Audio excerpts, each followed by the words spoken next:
श्रीमद् भागवतम स्कंद द्वितीय अध्याय 6 पुरुष सूक्त की पुष्टि श्लोक संख्या 26 शब्दार्थ और तात्पर्य डिवाइन ग्रेस एसी भक्तिवेदांत स्वामी प्रभुपाद के द्वारा।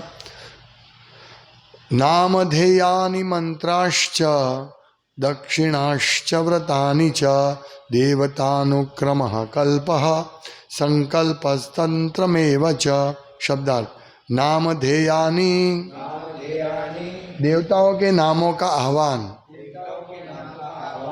मंत्रः देवता विशेष को अर्पित किए जाने वाले विशिष्ट मंत्र, च भी दक्षिणा पुरस्कार, च तथा व्रतानि व्रत, च तथा देवता अनुक्रमः एक एक करके सारे देवता, कल्पः विशिष्ट शास्त्र, संकल्पः विशिष्ट प्रयोजन, तंत्रम विशिष्ट विधि, एवं वे जैसी हैं, च भी। अनुवाद।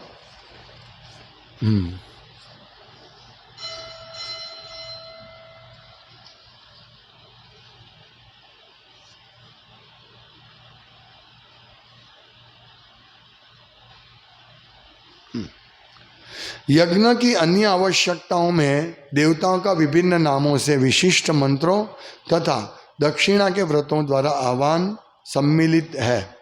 यह आह्वान विशिष्ट प्रयोजनों से तथा विशिष्ट विधियों द्वारा विशेष शास्त्र के अनुसार होने चाहिए। तात्पर्य, यज्ञ करने की पूरी विधि सकाम कर्म है, कर्म के अंतर्गत आती है और ऐसे कार्यकलाप अत्यंत वैज्ञानिक होते हैं। ये मुख्य रूप से विशिष्ट सुर के आरोह अवरोह के साथ ध्वनि का उच्चारण करने की प्रक्रिया पर निर्भर है।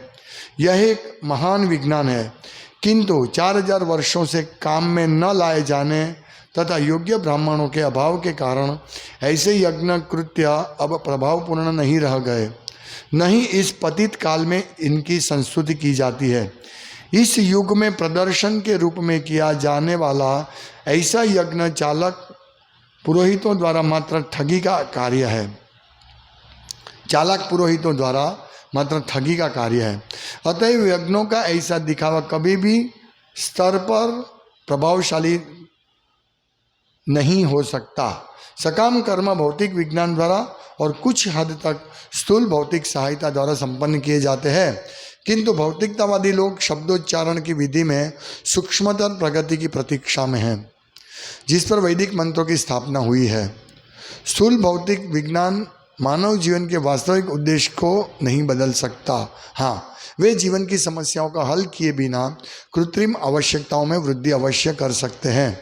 फलतः भौतिकतावादी जीवन शैली त्रुटिपूर्ण मानव सभ्यता की ओर ले जाती है। चूँकि जीवन का परम उद्देश्य आध्यात्मिक अनुभूति है, अतएव जैसा कि ऊपर कहा जा चुका है, भगवान के पवित्र नाम के आह्वान की प्रत्यक्ष विधि की भगवान चैतन्य ने संस्तुति की है। आधुनिक युग के लोग इस सरल विधि का लाभ उठा सकते हैं, क्योंकि यह जटिल सामाजिक संरचना की परिस्थिति में अपनाए जाने योग्य है। ओम ज्ञानतिमिरान्धस्य ज्ञानाञ्जनशलाकया चक्षुरुन्मीलितं येन तस्मै श्रीगुरुवे नमः। श्री चैतन्य मनोभीष्टं स्थापितं येन भूतले स्वयं रूप कदा मह्यं ददाति स्वपदान्तिकं। वन्देऽहं श्रीगुरु श्रीयुतपदकमलं श्रीगुरुन् वैष्णवांश्च श्रीरूपं साग्रजातं सहगण रघुनाथान्वितं तं सजीवं साद्वैतं सावधूतं परिजनसहितं कृष्ण चैतन्यदेवं श्री राधा कृष्ण पादान सहगण ललिता श्री विशाखान्वितांश्च। हे कृष्ण करुणा सिंधु दीनबंधो जगत्पते गोपेश गोपिका कांत राधा कांत नमोस्तुते। तप्त कांचन गौरांगी राधे वृंदावनेश्वरी वृषभानुसुते देवी प्रणमामि हरिप्रिये। वाञ्छा कल्पतरुभ्यश्च कृपा सिन्धुभ्येव च पतितानां पावनेभ्यो वैष्णवेभ्यो नमो नमः। श्री कृष्ण चैतन्य प्रभु नित्यानंद श्री गदाधर शिवासादि गौर भक्तवृंद। हरे कृष्णा कृष्ण कृष्ण हरे हरे, हरे राम राम राम हरे हरे। हरे कृष्ण। ये आपने तैयार किया, तब बोलते ना, आप दे देते ना क्लास, ये क्लास आप दे देते ना। मुझे मालूम नहीं है तब बताइए। हरे कृष्ण। यज्ञ की विधि पूर्ण रूप से वैज्ञानिक है, साइंटिफिक है। उसमें जो मंत्रोच्चार होता है, मतलब शब्द शब्द भगवान की शक्ति है, और शब्द ध्वनि में इतना पावर है कि वो देवता को आह्वान कर सकते, देवताओं को बुला सकते हैं, इतना पावरफुल है। जैसे हम देखते हैं कि हम मोबाइल से बात करते हैं, अमेरिका तक बात कर सकते हैं, तो शब्द ध्वनि, वो ध्वनि वैज्ञानिक प्रगति के कारण इस प्रकार वहाँ तक पहुँच सकता है। तो 5000 साल पहले कितना बड़ा साइंस डेवलप था, हम समझ सकते हैं। हाँ, कि नामधेयानि मंत्राश्च, यानी देवताओं का नामों का आह्वान कर सकते थे, मंत्र से देवता को बुला सकते थे, देवता सुन सकते थे। ये वैज्ञानिक है। ये प्रभुपाद कहते हैं ना कि यज्ञ करने की पूरी विधि सकाम कर्म के अंतर्गत आती है, और ऐसे कार्यकलाप अत्यंत वैज्ञानिक होते हैं। और इसमें जो उच्चारण, इसीलिए एक्सपर्ट ब्राह्मण चाहिए जो उच्चारण करने वाले। हाँ? ये जैसे है आहुति, एक उच्चारण करने वाला उद्घाता, परफेक्ट आरोह अवरोह। अभी देखिए, हम कोई भी भजन गाते हैं तो उसमें एक लय होती है। जैसे हम गुरुअष्टक गाते हैं सुबह, तो उसका एक ताल होता है, ये राग में गाना चाहिए। संसार दावान ललीडलोका, एक ये साइंटिफिक है। यदि इस प्रकार से नहीं गाएंगे हम और कोई भी राग में गाएंगे तो वो असर नहीं होगी, इसका प्रभाव। इसीलिए प्रभुपाद कहते हैं कि मॉर्निंग ट्यून मैंने बताई है, ब्रह्मानंद स्वामी को बताया था, बोला वही ट्यून में गाना चाहिए। तो ये इसकी इफेक्ट होती है। तो यहाँ प्रभुपाद क्या लिखते हैं कि जो यज्ञ है वो मुख्य रूप से विशिष्ट सुर के आरोह अवरोह के साथ ध्वनि का उच्चारण करने की प्रक्रिया पर निर्भर है। मतलब आरोह अवरोह, जैसे सा रे गा मा प ध नि सा, ये 7 सुर है, तो इसको आरोह अवरोह, उसको कैसे बोलने का, ऊपर नीचे कैसे, जैसे हम श्री कृष्ण चैतन्य प्रभु दया करो मोरे, ये आरोह अवरोह से हम गाते हैं। तो इसी प्रकार परफेक्ट आरोह अवरोह से ये मंत्र का आह्वान करना पड़ेगा, तब जाके वहां तक पहुंचेगा। इतना बड़ा साइंस है ये। आज लोग ऐसे समझते हैं कि पहले साइंस इतना डेवलप नहीं था। सब लोगों को ऐसी मान्यता है कि अभी हम बहुत डेवलप्ड है। हाँ, हमारा अभी, हम वास्तविक संस्कृति अभी डेवलप हुई है, नहीं। पहले इतनी पावरफुल संस्कृति थी कि ब्राह्मण में इतनी ताकत थी कि वो देवताओं का आह्वान कर सकते थे। नाम ध्येयानि मंत्राश्च दक्षिणाश्च, वो दक्षिणा भी देते थे उनको, च व्रतानि च, और व्रतों के द्वारा, दक्षिणा न व्रतों द्वारा उनका आह्वान होता था। कितनी बड़ी बात है। अभी हम यहाँ बैठे हैं तो हमें नरेंद्र मोदी साहब को बुलाना है, तो मोबाइल करेंगे, तो अगर पहचान चाहिए, ऐसा व्यक्ति मोबाइल करेगा तो आएंगे। तो इसी प्रकार ये जो 4 ब्राह्मण होते हैं उनका परफेक्शन होता है एक एक चीज में। यज्ञ वेदी ऐसी बननी चाहिए, मंत्र का उच्चारण ऐसा होना चाहिए, फिर आहुति ऐसे होनी चाहिए। इसका निरीक्षण करता है ब्रह्मा यानी ब्राह्मण, वो ब्रह्मा नाम का ब्राह्मण, ब्रह्मा जो एक निरीक्षण करने वाला। तो इस प्रकार यज्ञ बहुत परफेक्शन से होता था, और उसमें पशु बलि भी दी जाती थी। लेकिन किसके लिए? वो पशु को तुरंत नया जीवन प्राप्त होता था, या तो मनुष्य जीवन में वो चला जाता था, या एक युवान शरीर मिलता था पशु का ही। तो ये यज्ञ का परफेक्शन है। यज्ञ में पशु बलि दिया जाता था, लेकिन ये पावरफुल इतने थे कि उसको जिंदा कर सकते थे।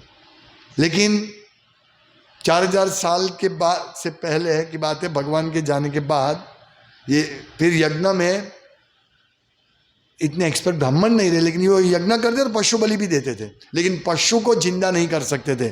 और पशु बलि करके यानी यज्ञ के नाम पर पशु की हत्या करके उसका मांस खाते थे। इसीलिए निंदसी यज्ञ रहा श्रुति जातम सदया हृदय करुणा सदया हृदय दर्शिता करुणा क्या है वो, निंदसी यज्ञ विदेरा श्रुति जातम सदया हृदय दर्शितम पशुघातम। ये यज्ञ में बिना मतलब पशु को बिना यज्ञ के ही पशु की हत्या शुरू हो गई वेदों के नाम से। इसीलिए भगवान बुद्ध प्रकट हुए, कृष्ण इतने दयाल केशव धृत बुद्ध शरीर, भगवान बुद्ध आए। ये कोई लोग बोलते हैं कि आपके हिंदू धर्म में सनातन धर्म में पशु की बलि होती थी, देखो इसलिए हम लोग भी ये करते हैं। नहीं, पशु बलि होके पशु बोली होती थी, लेकिन उसको एक नया जीवन दिया जाता था। ब्राह्मण इतने पावरफुल होते थे, टेस्टिंग होता था। तो ये इस प्रकार यज्ञ होता था, लेकिन ये सकाम कर्म की विधि में आता है, यानी यज्ञ कर रहे कुछ हेतु के लिए यज्ञ कर रहे, जो उससे कुछ फल प्राप्त होगा वो फल हमारी इंद्रिय तृप्ति के लिए वापरेंगे। तो ये एक महान विज्ञान था, लेकिन 4000 साल से 4000 वर्षों से काम में न लिया जाता था ये विज्ञान, अभी किसको आता नहीं था। इसीलिए इस युग में ये प्रकार के यज्ञ की भलामण नहीं है। हालांकि यहां कहते हैं प्रभुपाद कि इस युग में प्रदर्शन के रूप में किए जाने वाला ऐसा यज्ञ चालक पुरोहित द्वारा मात्र ठगी का कार्य है।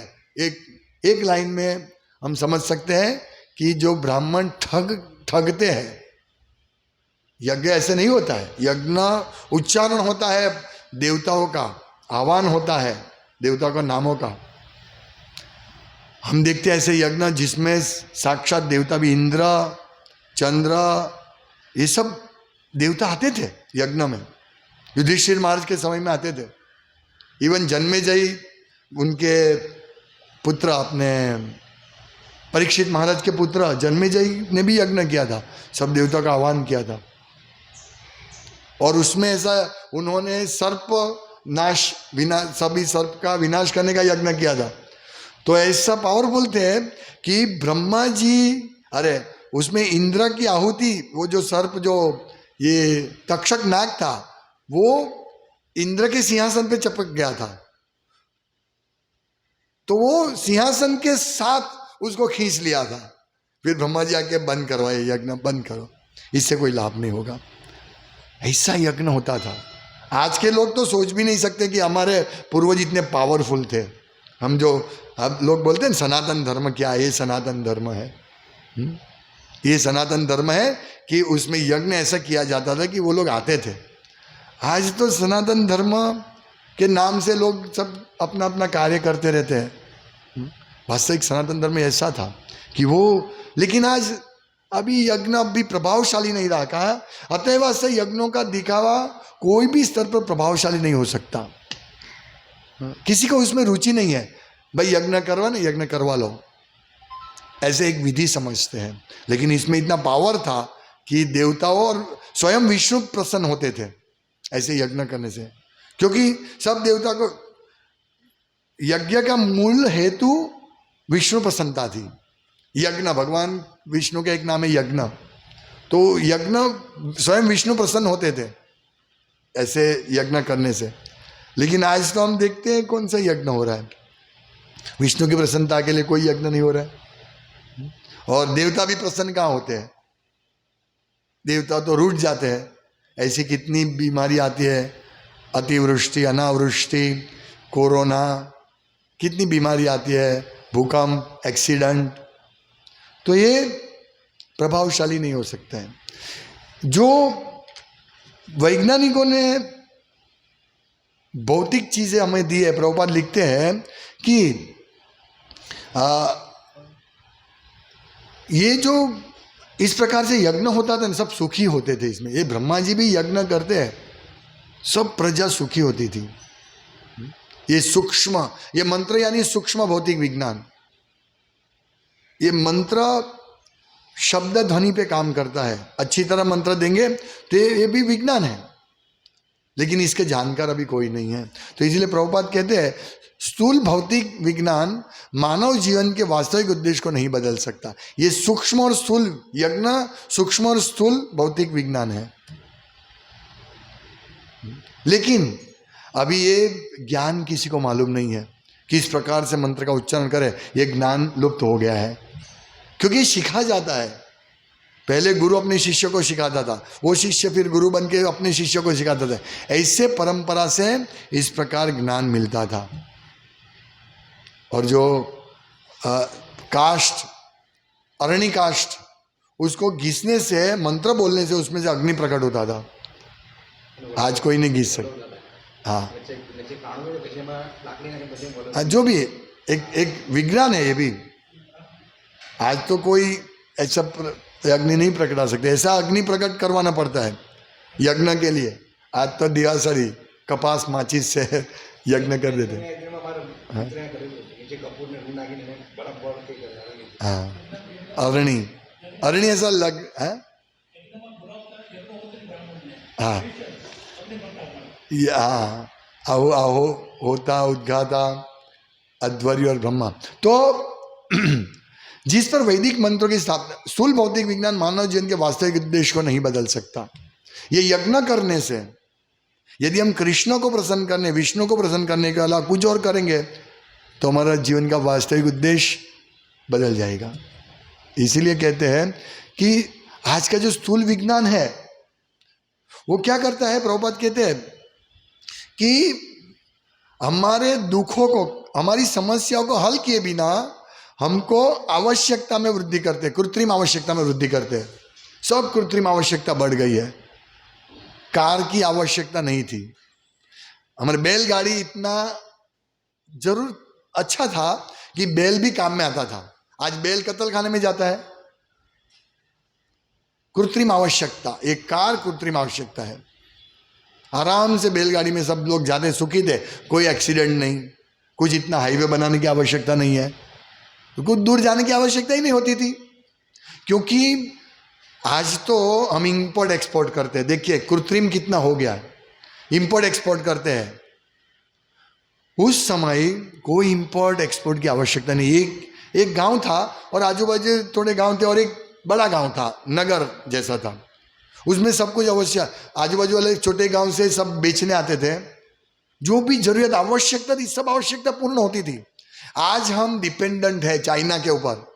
चाइना हमारे पर इतना मगजमारी करता है, हम उसको नहीं बोल सकते ज़्यादा, क्योंकि हम ज़्यादातर चीज़ चाइना से एक्सपोर्ट करते हैं। यदि चाइना से इंपोर्ट बंद हो जाए, सॉरी एक्सपोर्ट नहीं इंपोर्ट, तो बंद हो जाए तो हमारी तो तकलीफ हो जाएगी। अभी देखिए कृत्रिम आवश्यकता है। हमारा मोबाइल, इवन मोबाइल में भी चाइना से कितने पार्ट चाइना से आता है, चाइना देना बंद कर दे तो ये सब होता है। लेकिन पहले क्या था, एक नगर था। ये हमारी देखो वैदिक संस्कृति कैसी थी, ये वर्णाश्रम धर्म कैसे था, कोई टेंशन नहीं। एक नगर था और बहुत सारे गांव थे, और वो गांव से कोई गांव में कुछ बनाते थे, स्पेशलिटी थी, ऐसे सब गांव बेचने आते थे, विनिमय करते थे, तो सबको अपनी जीवन की जरूरत मिल जाती थी। कोई बाहर फोन करके भाई ये मंगाओ वो मंगाओ, कोई आवश्यकता नहीं थी। समझिए, ये अपना ये सब की कोई आवश्यकता नहीं थी। कितना सुंदर व्यवस्था थी। वो बैलगाड़ी में आते थे। आज भी हम देखते हैं, कभी गांव में प्रचार करने जाते हैं तो बैलगाड़ी में गन्ना, गेहूँ सब ट्रांसपोर्टेशन होता है। अभी वो भी निकल गया और टाटा का टेम्पो आ गया, ये सब आ गया। पर बैल क्या करेंगे? बैल जो है, बैल भी जन्म लेते हैं तो बैल को तो जन्म लेते ही पशु खाने में भेज दो, कोई काम का नहीं है। ये हमारी कृत्रिम आवश्यकता की वजह से ये बैल गाय जैसे पशु को भुगतना पड़ता है। आज गाय की भी क्या वैल्यू है? कोई वैल्यू नहीं है। वैल्यू तभी समय हमारा वर्णाश्रम जो धर्म है, जो सनातन धर्म है, जो आज हिंदू धर्म के नाम से, वो इतना पावरफुल धर्म था और इतना सब चीज को उपयोग में लिया जाता था, कोई कृत्रिम आवश्यकता नहीं। यज्ञ करने के लिए भी यज्ञ भी अच्छी तरह होते थे, संपन्न। घी के लिए गाय चाहिए, तो कितना घी चाहिए, तो इसीलिए बहुत सारी गाय चाहिए थी। हम देखते हैं, शास्त्रों में पढ़ते हैं, भगवान कृष्ण का जब जन्म हुआ तो वसुदेव ने लाखों गाय दान कर दी, जेल में से मनोमन, फिर बाद में दिया। फिर स्वयं भगवान कृष्ण जब कुरुक्षेत्र में आए थे ग्रहण के टाइम, हजारों लाखों गाय, सोना, अनाज ब्राह्मण को दे दिया था। देखो, ये हमारी वैदिक संस्कृति है। आज तुम कितने, कौन दानवीर है ऐसा, कौन यज्ञ करता है? और तुम बोलते हम अभी हमारी बहुत प्रगति है, 100-200, अरे 5000 साल पहले वो इतने प्रगट नहीं थे। वो सोचते सब अंधेरा होगा उस टाइम पे। अरे नहीं, इतनी बड़ी हमारी संस्कृति है, ये किसी को अंदाज ही नहीं है। और कृत्रिम आवश्यकता, ये एक आवश्यकता, कार की आवश्यकता नहीं है, दूसरी टीवी की आवश्यकता नहीं है, टीवी मोबाइल कोई आवश्यकता नहीं है। थोड़े साल पहले हम बिना मोबाइल को शांति से जीते, इतना बिना कोई परिश्रम के जीते थे, मतलब बिना कोई टेंशन से, एंग्जाइटी से जीते थे, बिना कोई एंग्जाइटी थी, कोई कुंठ नहीं था। हाँ, अभी तो बच्चा थोड़ा 1 घंटे के लिए स्कूल में गया तो 2 बार तो मम्मी फोन कर लेगी, बेटा कुछ ठीक है ना, सब कुछ। कितना चिंता रहती है, कितनी चिंता रहती है। पहले गुरुकुल में बच्चे पढ़ते थे, हमारी वैदिक संस्कृति, गुरुकुल में बच्चे पढ़ते थे, गुरु सब जवाबदारी थी गुरु की, और गुरु उसको ये करते थे। आज कहाँ है वो सब चीज़ें? हम सोचते हमारी प्रगति हुई, अधोगति हुई है। सोचते पहले आदिवासी थे सब। अरे क्या आदिवासी थे? ऐसे ब्राह्मण थे 5000 साल पहले, जो भगवान को, विष्णु को आह्वान कर सकते थे, देवता का आह्वान कर सकते थे। इंद्र, गणेश जी, ये सब, शिव जी, ब्रह्मा जी आते थे यज्ञ में। अभी देखिए, स्थूल भौतिक विज्ञान मानव जीवन के वास्तविक उद्देश्य को नहीं बदल सकता। हाँ, वे जीवन की समस्याओं को हल किए बिना कृत्रिम आवश्यकता में वृद्धि अवश्य कर सकते हैं। फलतः भौतिकतावादी जीवन शैली त्रुटिपूर्ण मानव सभ्यता की ओर ले जाती है। त्रुटि है ये पूरा, बिल्कुल क्या बोलते हैं उसको, लेमैन, अपंग हो गया, पूरा समाज अपंग हो गया। देखिए, अभी मोबाइल के बिना नहीं जाए, अपंग हो गया, त्रुटिपूर्ण है। एसी, एयर कंडीशन, अभी सब जगह जाते हैं हम, जगन्नाथपुरी में बुकिंग करने भी गए तो सब होटल में एसी, पूरा कृत्रिम आवश्यकता, कोई आवश्यकता नहीं है। ये हमने त्रुटिपूर्ण मानव सभ्यता, हम आगे बढ़ रहे हैं। कितनी भयंकर स्थिति है, लोगों को अंदाज नहीं है। लोग सोचते हैं हमारी तो बहुत बड़ी प्रगति है, लेकिन मन सतत इसमें ही रहता है, इंद्रिय तृप्ति में, मोबाइल में, सतत। ये कृत्रिम आवश्यकता है। चूंकि जीवन का परम उद्देश्य आध्यात्मिक अनुभूति है, ये हमारा उद्देश्य, ये भूल गए। आज के समाज में, आज की सोसाइटी में आध्यात्मिक उद्देश्य क्या है वही मालूम नहीं है, आध्यात्मिक क्या है वही मालूम नहीं है। सोचते साईं बाबा को अगरबत्ती चढ़ा दिया, बस आध्यात्मिक हो गए, भक्त हो गए।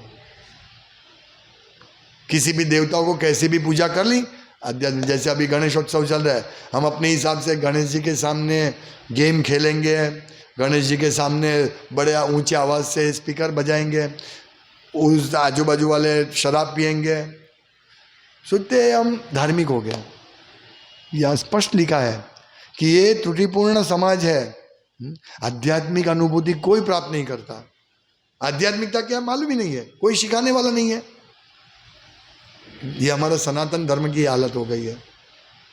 इसीलिए भागवतम पढ़ना चाहिए सबको, इसका प्रचार होना चाहिए भागवतम का, तब जाके लोग सुधरेंगे। आज लाखों करोड़ों गणेश जी के इसमें खर्च कर रहे हैं, लेकिन क्या दे रहे हैं हम समाज को, क्या दे रहे हैं? बस लोग देखने आते हैं, बहुत बढ़िया बहुत बढ़िया। आध्यात्मिक उन्नति क्या हुई? कोई सोचते हैं बैठ के? वो लोग डेकोरेशन देखेंगे, ओ कितना खर्च किया, वो लोग इधर उधर सब देखेंगे, लेकिन ये नहीं देखेंगे, गणेश जी को नहीं देख के हाथ नहीं जोड़ेंगे कि भगवान ये गणेश जी आप तीनों लोगों के दुख दूर करने वाले हैं, मैं आपको प्रणाम करता हूं। और आप वो दुख दूर करने की शक्ति विष्णु से, नरसिंहदेव भगवान से लेते हैं। ये किसी को नॉलेज ही नहीं है, कोई नॉलेज नहीं है, ज्ञान बिना। इसलिए आध्यात्मिक अनुभूति किसको होगी?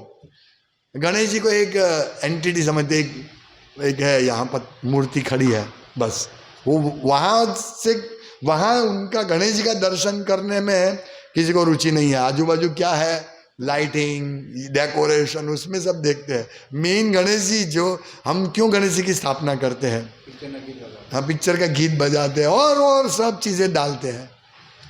कभी कहीं पे तो गणेश जी को साईं बाबा के रूप में दिखा देते हैं। कितना अपराध करते हैं। हाँ, तो ये आध्यात्मिक मनुष्य जीवन का लक्ष्य है, आध्यात्मिक प्रगति, आध्यात्मिक अनुभूति, ये जीवन का परम उद्देश्य है। पर ये प्रभुपाद बहुत सुंदर कहते हैं कि अतएव चूंकि जीवन का परम उद्देश्य आध्यात्मिक अनुभूति है, अतएव जैसा कि ऊपर कहा जा चुका है, भगवान के पवित्र नाम के आह्वान की प्रत्यक्ष विधि की भगवान चैतन्य महाप्रभु ने संस्तुति की है। अल्टीमेटली इस युग में चैतन्य महाप्रभु ने बहुत अच्छा रास्ता दिखाया जो कोई नहीं दिखा सकते थे। भगवान चैतन्य महाप्रभु ने दिखाया रास्ता। आधुनिक युग के लोग इस सरल विधि का लाभ उठा सकते हैं क्योंकि यह जटिल सामाजिक संरचना की परिस्थिति में अपनाए जाने योग्य है। कितना भी खराब वातावरण है और है, कितना भयंकर वातावरण है, कोई सज्जन के रहने की जगह नहीं है। देखो अधर्म को धर्म मानते हैं, कितने साईं बाबा के मंदिर, एक एक शेरी में साईं बाबा का मंदिर, एक एक घर में साईं बाबा बैठ गए हैं। कितना अधार्मिक वातावरण है। जो भगवान नहीं है उसको अपने मंदिर में रख के पूजा करते हैं। कितना जटिल सामाजिक संरचना है हमारी। राम कृष्ण ये भगवान, गणेश जी से देव, कम से कम गणेश जी, शिव जी, ब्रह्मा जी भी पूजा करे तो अच्छा है, लेकिन वो भी मालूम नहीं उनको गणेश जी क्या है, शिव जी क्या है और कृष्ण राम क्या है, किसी को वो मालूम नहीं है। कितनी जटिल चीज़ हो गई है अभी समाज में। कोई सिखाने वाला नहीं, कोई ब्राह्मण ऐसा नहीं है जो बताए कि भाई ईश्वर परम कृष्ण, ब्रह्मा जी कहते हैं, शिव जी ये कहते हैं आराधना नाम सर्वेशम विष्णु आराधना परम, सभी आराधना में सर्वश्रेष्ठ आराधना विष्णु की आराधना है। ये सिखाने वाला कोई नहीं। शिव जी तो बोल गए, गणेश जी सेवा कर रहे हैं कृष्ण की। उन्होंने कितनी बड़ी व्यासदेव के मार्गदर्शन में सेवा की गणेश जी ने। ये भागवतम लिखा गणेश जी ने, कितने महान देव। लेकिन कौन समझते हैं ये सब कि गणेश जी का भागवतम के साथ कितना बड़ा संबंध है। एक्चुअली हम गणेशोत्सव कर रहे हैं ये भागवतम पढ़ के, है कि नहीं? हम गणेश जी का सम्मान कर रहे हैं क्योंकि गणेश जी ने इसको लिपिबद्ध किया है, लिखा है, लहिया थे। व्यासदेव को जरूरत थी, आवश्यकता थी, इसलिए हम लोग गणेश जी का बड़ा आदर देते हैं कि हमारे लिए इतनी बड़ी सेवा उन्होंने की। भगवान कृष्ण की सेवा, व्यासदेव की सेवा की। ये कौन समझता, कौन कभी सोचेगा ये लोग कि भाई गणेश जी ऐसे हैं देव, विघ्न तो विनाश करते ही है, लेकिन हम गणेश जी को विघ्न दे देते हैं, गणेश जी को विघ्न में डाल देते हैं। ऐसा करके गणेश जी को साईं बाबा का रूप देकर कितना भयंकर अपराध है। पिक्चर का गीत बजा के गणेश जी प्रसन्न होंगे? जिन्होंने भागवतम लिखा है, मतलब लिपिबद्ध किया है, वो खुश होंगे पिक्चर का गीत सुन के? या और कोई सुन के नहीं खुश होंगे? कौन सिखाएगा इनको? कोई थोड़ा तो देखे कि भाई गणेश जी क्या है।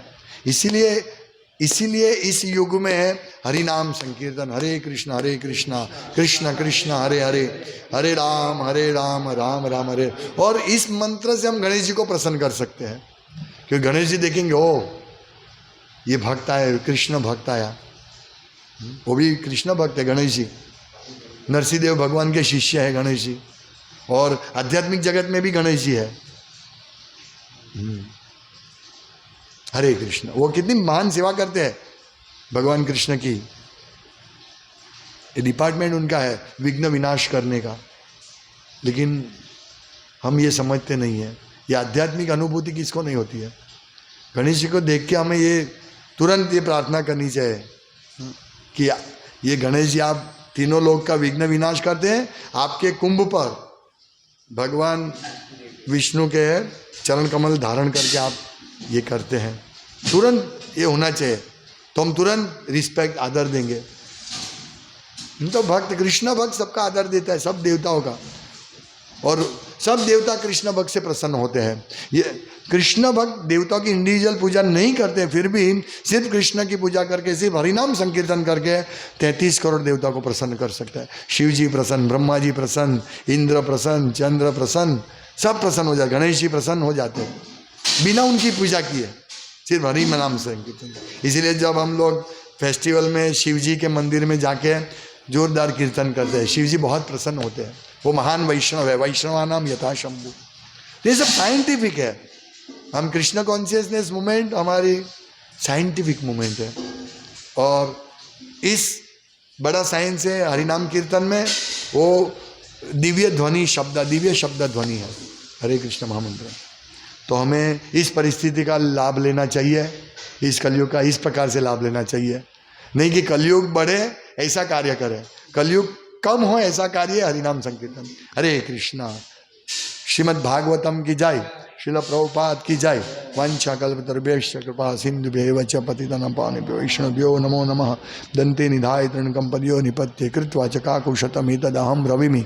हे साधव सकल हे विहाय दूरात् चैतन्य चंद्र चरणे कुरतानुराग। हरे कृष्ण कृष्ण।